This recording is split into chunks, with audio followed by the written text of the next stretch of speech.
Justin, kung paano wala ka dito, anong pinagagawa mo sa buhay? Wala, umakat ako sa bundok. Manununto ako ng mga babaeng makulit. Grabe ka naman. Di nga, totoo nga.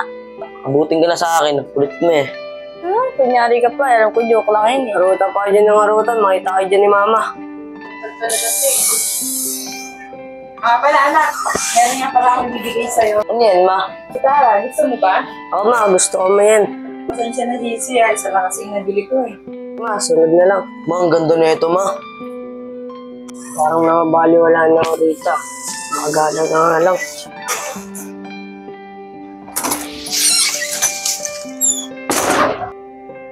Ano nangyari dun?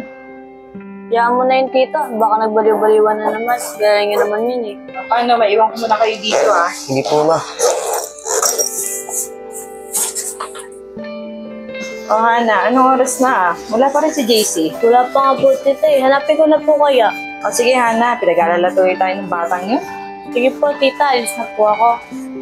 Sige Hana, mag-iingat ka ah. Oh, tulog na pala tong anak ko. Ay, Lepot. Napansin mo si JC? Hindi eh, bakit? Eh, umalis sa bahay. Di na naman namin alam kung saan nagpunta yung tao na yun. Ito talaga yung JC na yun eh. Pero ayaw mo, tanong ko na lang kala Sander. Sige, Lepot. Sige.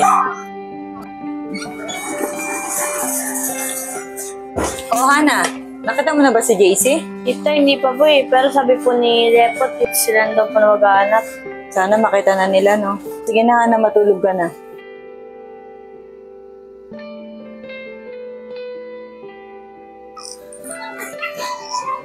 Ay, nakapagluto nga muna namin sir. Oh, asan na yung anak ko? Hana, asan na si Justin? Tita, andito lang po siya kanina eh. Ano ba yan? Saan na naman pumunta yung batang yun? Hindi ko rin po alam, tita eh. O sige, sige na, matulog ka na muna dyan. Hanapin na lang natin mamaya.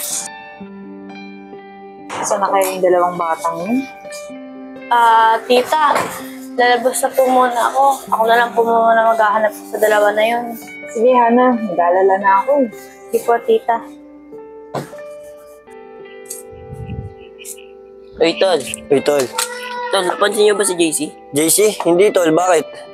Eh, hindi daw umuwi sa kanila kagabi. Saan hinahanap niya na? Masaway talaga tong JC na to, no? Puro konsumisyon na lang dinadala sa bahay nila. Oo nga, tol. Dapat nga magpakabait siya kasi ampun lang siya eh. O, tol, si ano? Diana, napansin niyo ba si JC tsaka si Justin? Hindi eh, bakit? Kasi kagabi si JC di umuwi. Tapos kanina umaga si Justin naman yung wala. Ano? Si Justin? Baka magkasama nga silang dalawa. Eh, kung magkasama sila, di dapat si Justin wala rin kagabi. Eh, Sander, baka napansin niyo. Hindi alam mo magkasama tayo kagabi. Ano kaya yung taon na yun? Samahan niyo na lang kaya ako maghanap. Nag-aalala na ako sa tita eh. Tara, tol. Samahan natin sila. Tara, tol. Tara. Tol, dito muna kayo. May tatanungin lang ako. Dito, rintayin ka na lang namin dito. Sige, tol.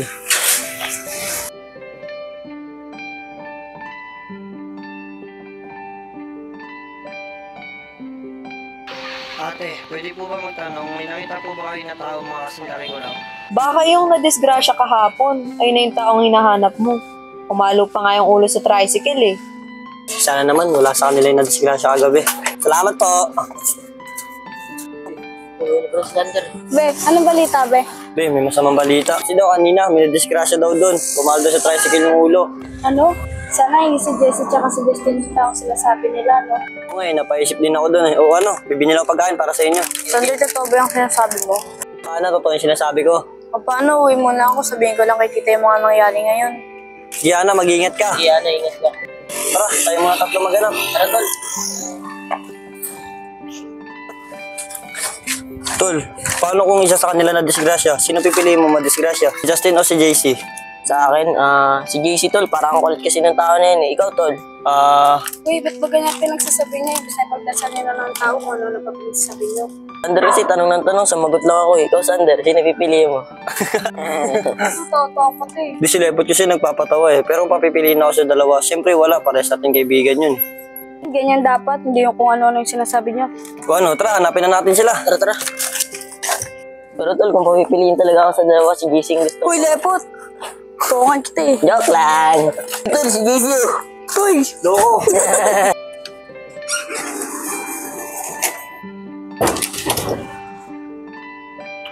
Sana naman, wala na sa dalawa na yun. Oh, Hana, kamusta yung pag-aaral natin sa dalawa? Tita, may masama pong balita eh. Bakit? Ano yun? Eh tita, may nagsigasya daw po doon sa may kanto. Mama daw po yung ulo sa may tricycle. Ano? Sino daw yung nadisgrasya? Hindi ko po alam tita eh, pero halos kasi may idara na daw po nilalepot. Ay naku, sana naman magdami yung mga anak ko.